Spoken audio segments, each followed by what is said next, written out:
Halo, assalamualaikum warahmatullahi wabarakatuh. Untuk video ini saya akan menjelaskan tentang dua penyakit yang disebabkan oleh protozoa, yaitu yang pertama itu koksidiosis atau lebih dikenal dengan berak darah. Yang kedua adalah malaria like disease atau leukositozoon. Koksidiosis atau sering disebut juga sebagai berak darah di masyarakat kita. Ini adalah salah satu penyakit yang disebabkan oleh protozoa, yaitu dari genus Emeria. Nah, pada unggas dan berbagai jenis burung, ini mempunyai ciri khas, yaitu diare yang bercampur dengan darah segar atau sering kita sebut sebagai diare berdarah atau berak darah. Nah, kenapa terjadi berak darah? Karena Emeria ini menyebabkan peradangan, yaitu pada usus, khususnya pada sel-sel epitel usus atau sering kita sebut juga sebagai enteritis. Nah, umumnya Emeria ini dia akan menyerang di bagian saluran pencernaan. Namun, ada satu jenis Emeria yang dia menyerang pada ginjal, yaitu Emeria anseris. Nah, Emeria anseris ini dia tidak akan menyerang pada ternak unggas seperti ayam, kemudian puyuh atau yang lainnya. Dia hanya menyerang pada hewan angsa. Untuk etiologinya, jadi ada berbagai jenis spesies Emeria, yaitu ada Emeria tenella, kemudian ada Emeria necatrix, Emeria maxima, Emeria bruneti, Emeria mifati, Emeria mitis, Emeria acervulina, Emeria hagani, dan Emeria praecox. Kesemua Emeria tersebut mempunyai predileksi atau menyerang di bagian saluran pencernaan, baik pada bagian usus bagian atas, yaitu usus halus, maupun bagian bawah sampai ke daerah sekum. Namun untuk setiap spesies Emeria, dia mempunyai lokasi infeksi yang dia khas atau pada lokasi tertentu. Sifat dari penyakit ini adalah menular. Kemudian penularannya itu dia akan mencemari lingkungan, terutama yaitu oocysta dari Emeria. Jadi pada siklus hidup Emeria itu dia akan menghasilkan suatu oocysta. Nah, oocysta ini dia akan tersebar di lingkungan dari ternak yang terserang koksidiosis. Kemudian nanti kalau pada oocysta yang sudah berspora atau infektif akan tertelan oleh ayam sehat, sehingga ayam sehat tersebut akan mengalami koksidiosis. Kemudian ayam yang sakit maupun ayam yang sembuh, dia bisa atau mampu bersifat sebagai pembawa penyakit atau karier. Kemudian teman-teman mahasiswa juga harus perhatikan, hal yang spesifik juga pada koksidiosis adalah umur ayam itu diserang, yaitu koksidiosis hanya menyerang atau umumnya banyak menyerang pada umur-umur ayam 3-6 minggu. Ini adalah beberapa spesies Emeria yang disebutkan di depan tadi dan beberapa penemunya. Jadi yang terbaru itu diidentifikasi oleh Edgar dan Seaborg tahun 1964, kemudian dinamai sebagai Emeria mifati.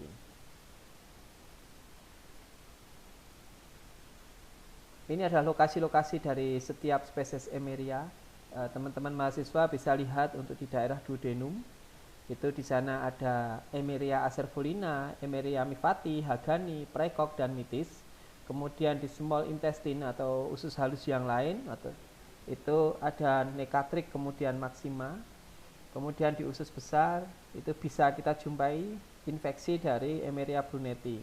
Dan yang paling parah adalah nanti infeksi yang disebabkan oleh Emeria tenella, dan dia hanya berlokasi di daerah sekum.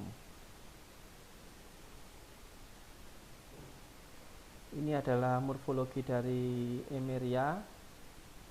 Jadi bentuk dari Emeria dia itu oocystanya bulat atau ovoid atau juga cenderung elip.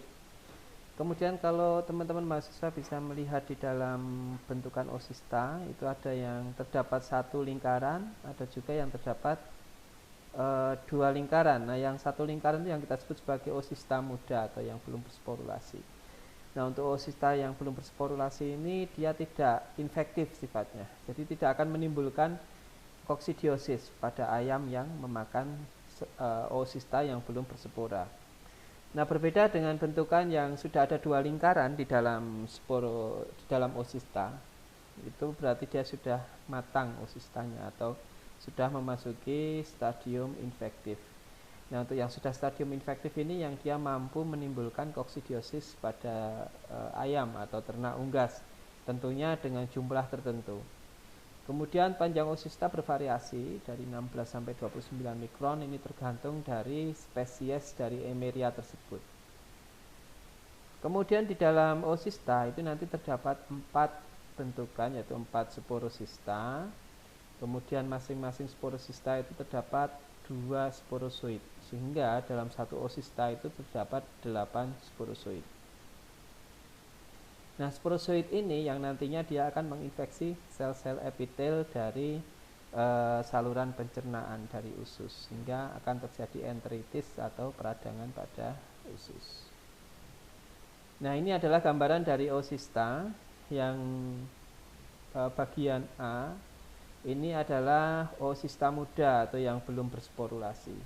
Sedangkan yang B ini adalah oosista yang sudah bersporulasi, sudah terbentuk sporosista di dalam oosistanya. Ini yang sudah infektif, yang mampu untuk menimbulkan koksidiosis pada ternak ayam. Ini adalah diagram skema dari Emeria dari oosista.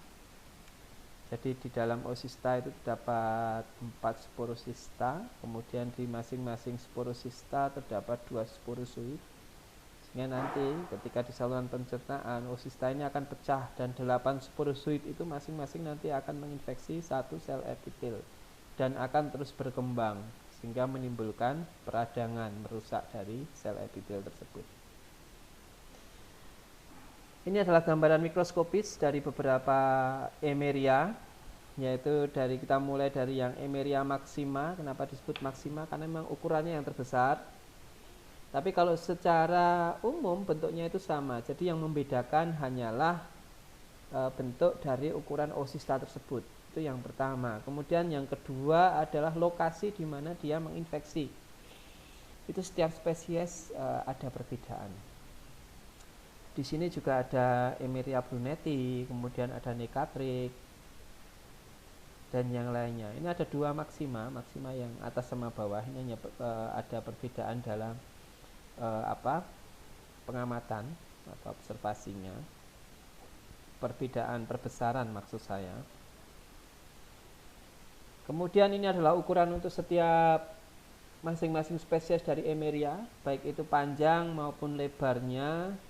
Dari Acervulina, Mitis, Necatrix, Precox, Tenella, Brunetti, Maxima. Namun saya rasa ini hanya sebagai tambahan wawasan aja untuk teman-teman mahasiswa.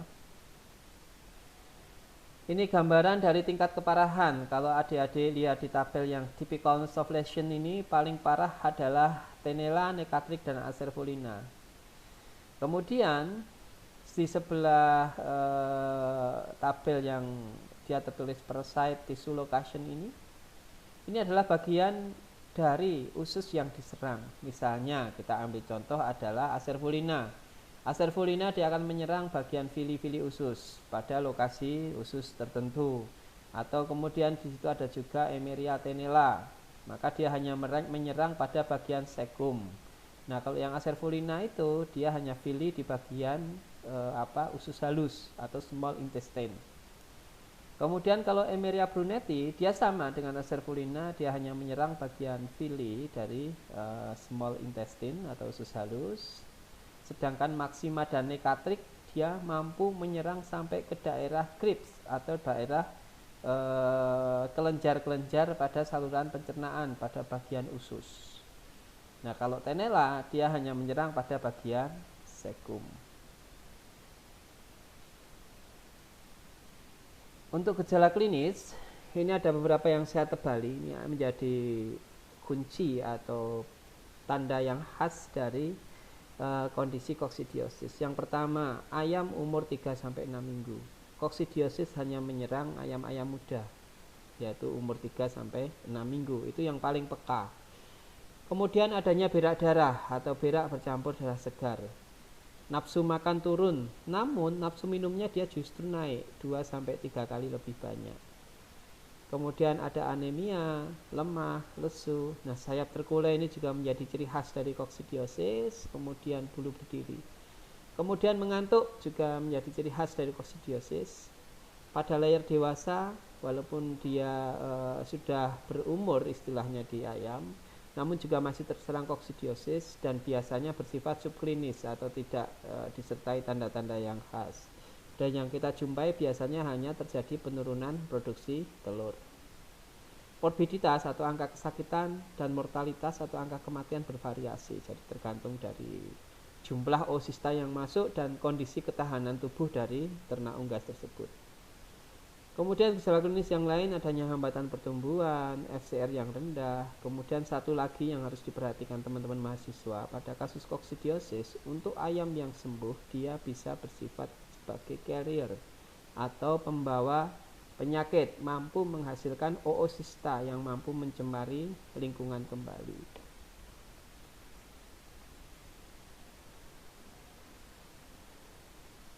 Ini adalah gambaran dari data Medion tahun 2007, agak lama ya, namun saya kira juga masih bisa kita jadikan suatu tambahan wawasan, yaitu sebaran dari kasus koksidiosis pada beberapa umur ayam pedaging dan ayam petelur.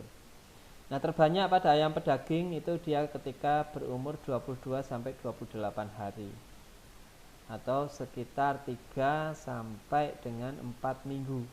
Sementara kalau pada ayam petelur itu banyak dijumpai pada umur-umur 2 sampai 5 minggu. Nah, kalau yang sebelah sisi kanan itu kita sampaikan juga tentang prevalensi dari koksidiosis di dunia. Nah, ternyata kejadian koksidiosis yang bersifat klinis atau dia timbul gejala itu hanya berkisar 5%. Sementara yang lainnya kasusnya adalah subklinis atau tanpa gejala. Ini yang benar-benar menjadi suatu penyakit yang harus diwaspadai, terutama untuk penurunan produksi dari ternak unggas. Karena dengan kondisi subklinis kita tidak tahu apakah ternak kita itu terkena koksidiosis atau tidak.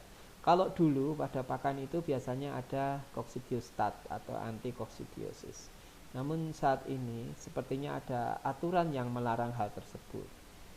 Nah, jadi mungkin nanti ke depan juga akan kita giatkan lagi untuk pencegahan koksidiosis melalui program vaksinasi. Ini adalah gambaran ayam-ayam yang terkena koksidiosis. Kalau adik amati di gejala klinis yang di awal tadi, di slide awal, itu sebelah paling kiri itu dia posisi seperti mengantuk, lemah, lesu. Kemudian yang di tengah itu dia mengeluarkan kotoran bercampur darah, feses bercampur darah.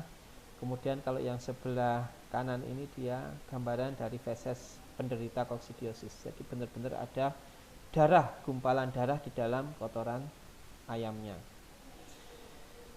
Penularannya sudah saya singgung di depan tadi juga, yaitu bahwa penularan itu dia melalui media-media perantara yang tercemar oleh oosista, terutama oosista yang sudah mengalami sporulasi atau sudah bersporulasi.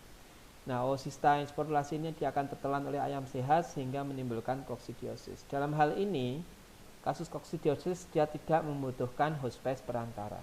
Jadi dari ternak ayam yang sakit, dia mengeluarkan feses atau oosista, mengandung oosista fesesnya.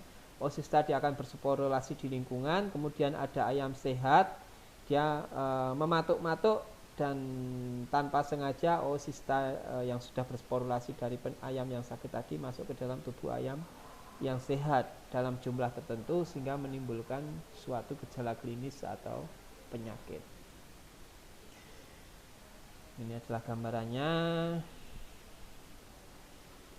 Jadi melalui media perantara lingkungan, baik itu litter, pakan ataupun tempat minum, tempat makan yang dia tercemar oleh oosista yang sudah bersporulasi.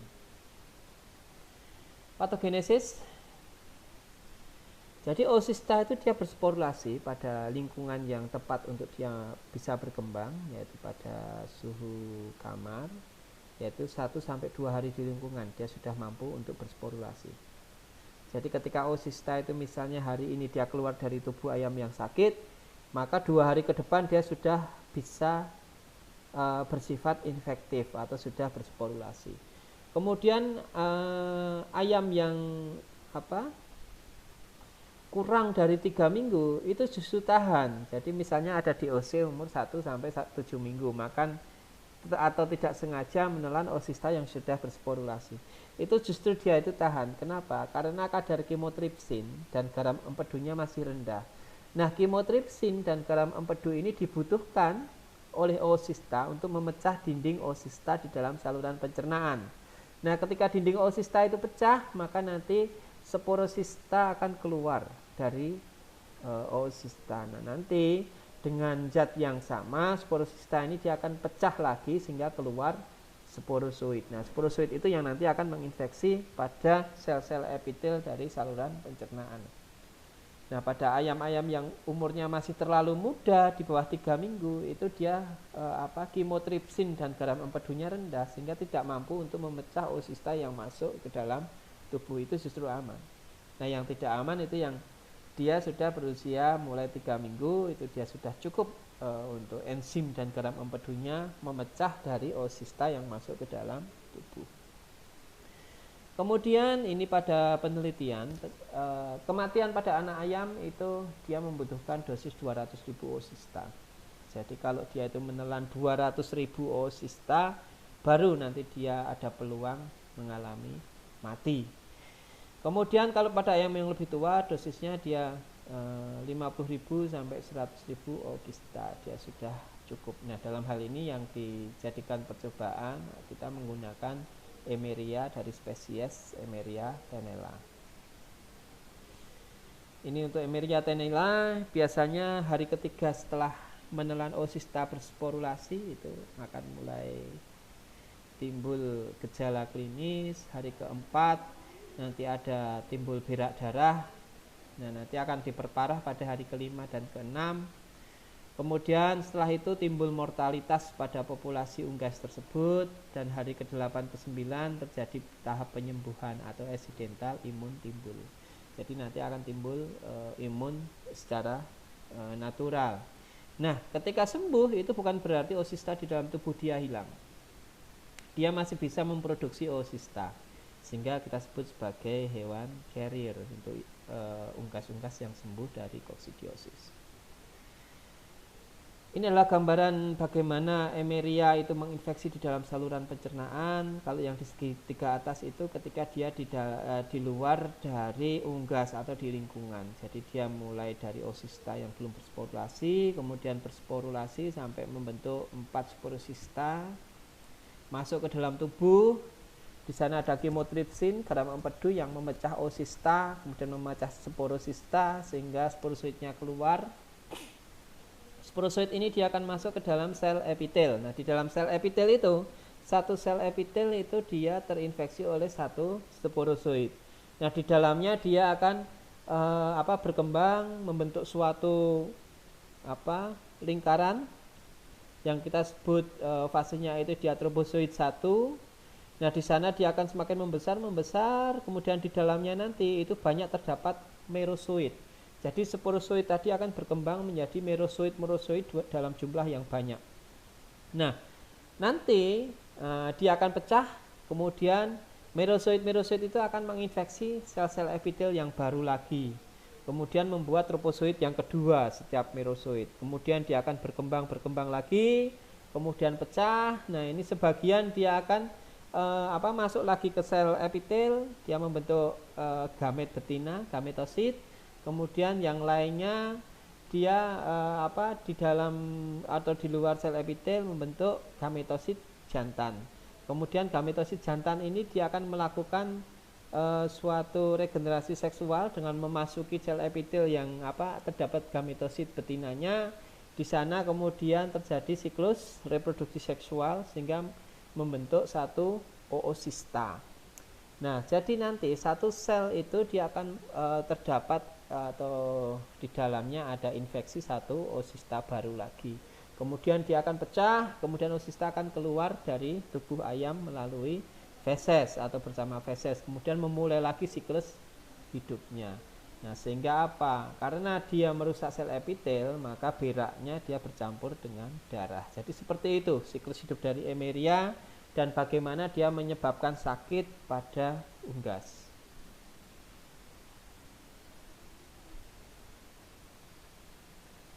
Bagaimana menegakkan diagnosa atau bagaimana untuk mengetahui bahwa suatu ternak itu atau ayam mengalami koksidiosis? Jadi yang pertama adalah anamnesa.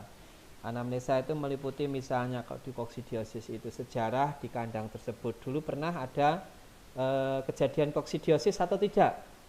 Kemudian yang kedua, kematiannya seperti apa, gejala klinisnya seperti apa. Nah, gejala klinis ini salah satu yang khas adalah dia berak darah. Kemudian dia menyerang terutama pada umur 3 sampai 6 minggu. Kemudian setelah itu pada bangkainya hewan yang mati atau yang sakit kita lakukan nekropsi, kita cek perubahan patologi anatominya, khususnya pada saluran pencernaan. Kemudian kalau diperlukan juga kita bisa menggunakan uji laboratorium dengan mengambil sampel feses segar. Kemudian kita lihat di bawah mikroskop ada tidaknya oosista di dalam feses tersebut.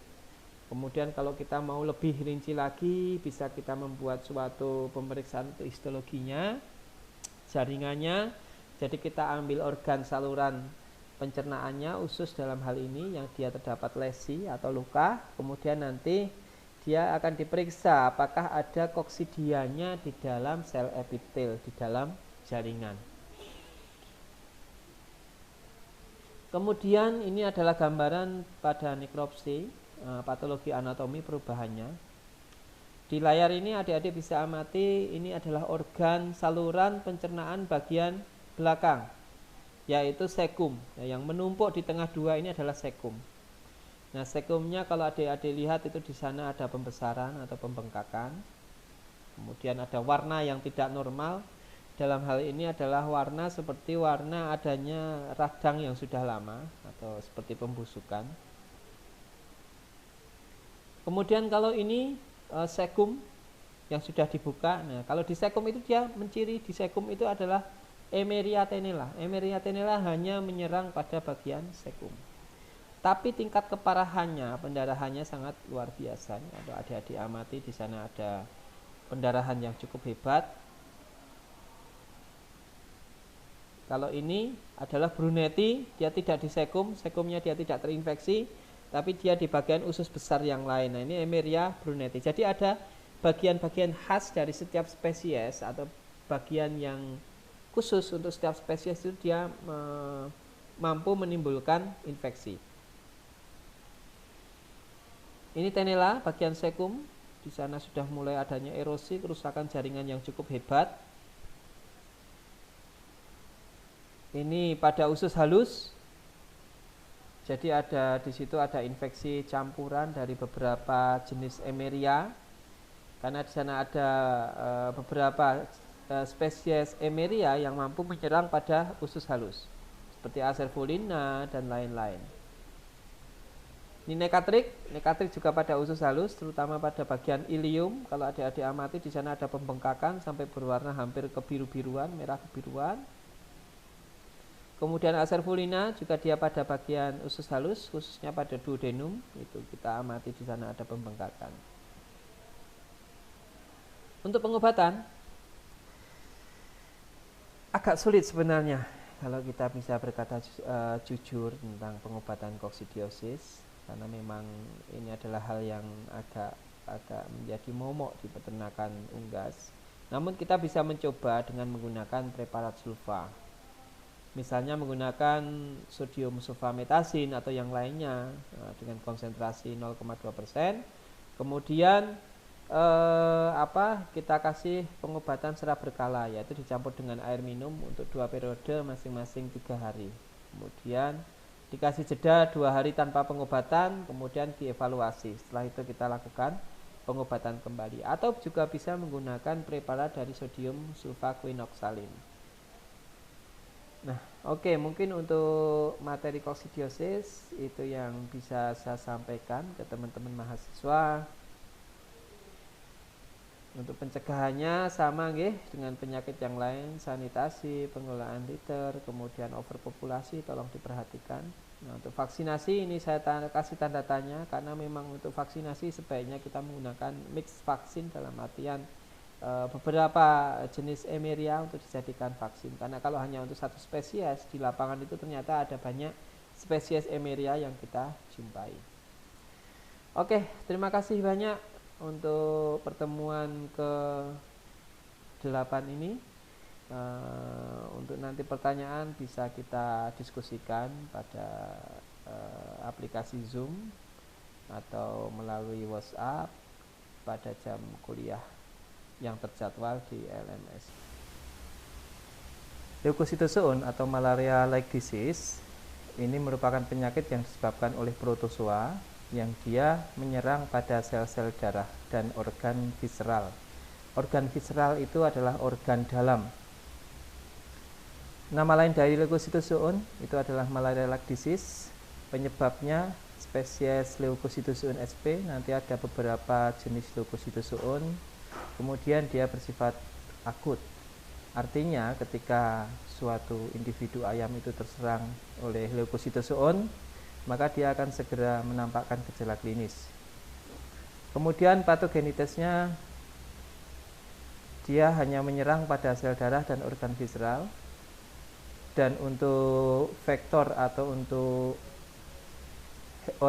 perantaranya itu bisa dari golongan insekta, yaitu dari golongan agas. Di sini ada spesies Culicoides, kemudian juga bisa disebarkan oleh Simurium atau lalat hitam.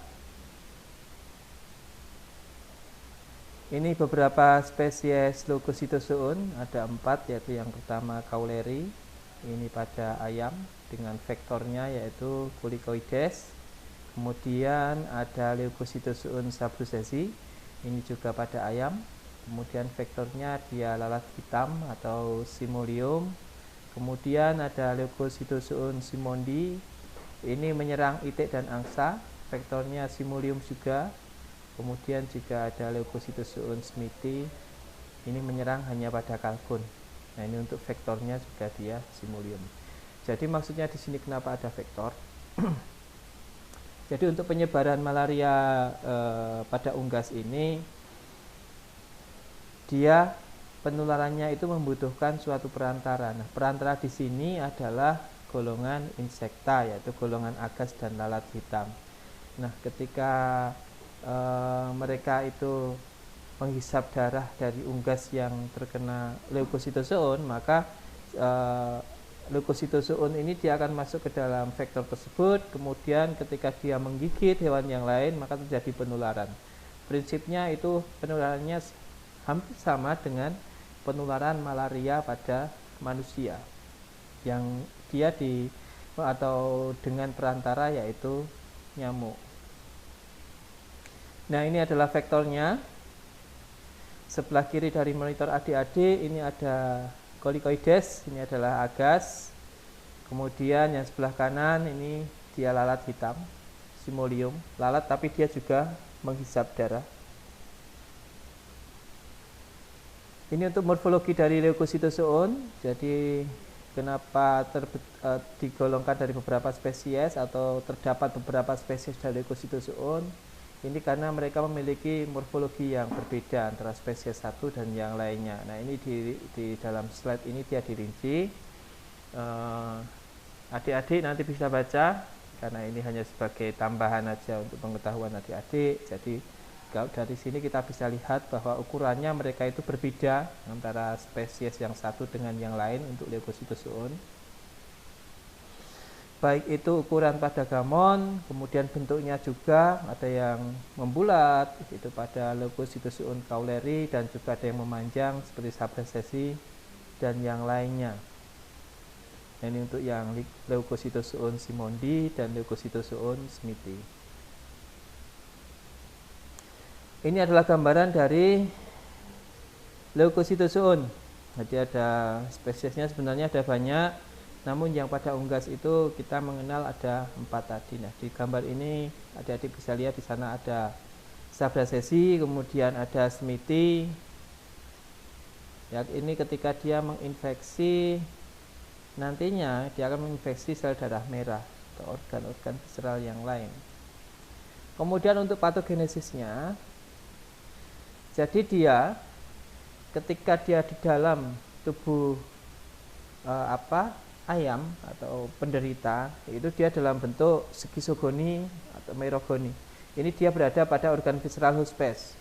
Kemudian ketika dia itu sudah pada fase gametogoni, itu dia berada pada sel darah merah dan sel darah putih. Sedangkan untuk siklus hidup yang terdapat di dalam tubuh vektor, yaitu serangga, dia hanya sporogoni. Untuk sejarahnya, pertama kali di Sumatera 1912 ini ditemukan oleh Prowazek. Kemudian diberi nama Leucocytozoon scoveneri. Kemudian untuk morbiditasnya, angka kesakitan pada anak ayam itu kisarannya adalah 0 sampai 40%. Kemudian ayam dewasa itu 7 sampai 40%. Untuk mortalitasnya lumayan besar. Dia bisa mencapai angka 50% sampai 60%. Nah, tertinggi ini pada ayam-ayam dewasa biasanya. Nah, ini adalah gambaran Leucocytozoon ketika dia menginfeksi sel darah putih di sini ya.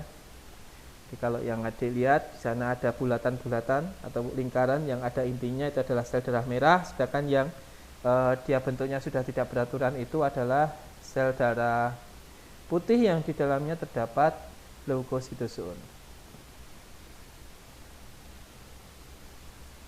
Gejala klinis pada unggas muda yang muda itu biasanya terjadi kematian yang tiba-tiba, sehingga gejala klinisnya itu tidak begitu nampak. Sedangkan pada unggas dewasa gejalanya adalah diare, kemudian hilang nafsu makan atau apetit berkurang, kelemahan secara umum, penurunan produksi, diet teratur, depresi, kemudian yang menciri adalah adanya muntah darah. Sehingga nanti kalau pada penderita malaria like disease itu nanti di sekitar paruh atau bagian leher itu akan ada bekas-bekas darah yang menempel karena dia keluar darah, karena organ visceralnya dia rusak. Kemudian dia juga bisa menimbulkan kelumpuhan sampai ke kematian. Untuk patologi anatomi atau perubahan pasca nekropsi, yang pertama adik-adik bisa cek di bagian subkutan, yaitu bagian antara kulit dan muskulus atau otot. Itu nanti di sana ada pendarahan. Kemudian juga pada ototnya juga nanti ada pendarahan. Kemudian pada organ-organ visceral itu di sekitar ginjal, hati, paru-paru, saluran pencernaan, dan bahkan bursa fabrisius. Kenapa terjadi pendarahan? Karena di sana ada multiplikasi aseksual dari parasit, yaitu ketika dia pada fase merogoni tadi, dia itu berkembang biak tanpa ada proses reproduksi seksual atau aseksual, sehingga dia merusak bagian atau sel-sel di dalam organ-organ visceral. Kemudian yang bisa dilihat juga bercak darah pada otot paha, kemudian otot dada, jadi harus adik-adik kupas dulu kulitnya, diangkat kulitnya, kemudian dilihat apakah ada pendarahan atau tidak.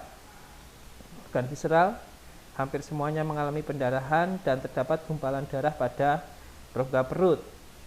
Sehingga tadi dia itu muntah darah, kenapa? Karena saluran pencernaannya dia sudah rusak. Dan kalau ketika kita nekropsi, di dalamnya itu juga terdapat gumpalan-gumpalan darah atau darah-darah yang sudah membeku. Nah, ini adalah pendarahan pada bagian otot. Jadi ketika nekropsi, bagian kulit diangkat atau dikelupas. Nah, ini kalau adik-adik lihat, ada warna-warna merah di sekitar muskulus. Nah, ini pendarahannya seperti ini. Dia bercak-bercak merah di dalam otot. Kemudian ini kalau pendarahan pada visceral, Adik-adik bisa juga mengamati di sini di gambar ini. Jadi di sini ada organ hati ya, ada organ hati di sana sudah berwarna merah, bercak darah semua nampak di sana. Kemudian di sekitarnya itu juga ada jantung, ini juga mengalami pendarahan, dan organ-organ di bagian rongga abdominalnya dia juga ada pendarahan. Jadi begitu dahsyatnya untuk serangan dari leukositosuun ini. Nah, ini terjadi pendarahan ini karena adanya fase merogoni atau fase reproduksi aseksual dari leukositosuun yang menyerang pada ternak unggas. Kemudian untuk penanggulangannya yaitu pengendalian dan pencegahannya, kita bisa membersihkan lingkungan sehingga kita bisa mengontrol untuk vektor dari penyebaran leukositosuun ini, yaitu ada simulium, kemudian juga ada agas tadi ya. Kemudian pemberian insektisida spray jika memang di sana kita temukan lalat hitam, simulium maupun agas. Kemudian untuk pengobatannya, ini untuk pengobatannya sebenarnya kurang begitu memuaskan. Namun bisa kita coba dengan menggunakan preparat sulfadimetoksin atau juga bisa menggunakan sulfaquinoxalin melalui water treatment ataupun dengan dicampur pada pakan. Oke, itu yang bisa saya sampaikan untuk leukositosuun atau malaria like disease. Semoga bermanfaat. Terima kasih. Tetap jaga kesehatan. Assalamualaikum warahmatullahi wabarakatuh.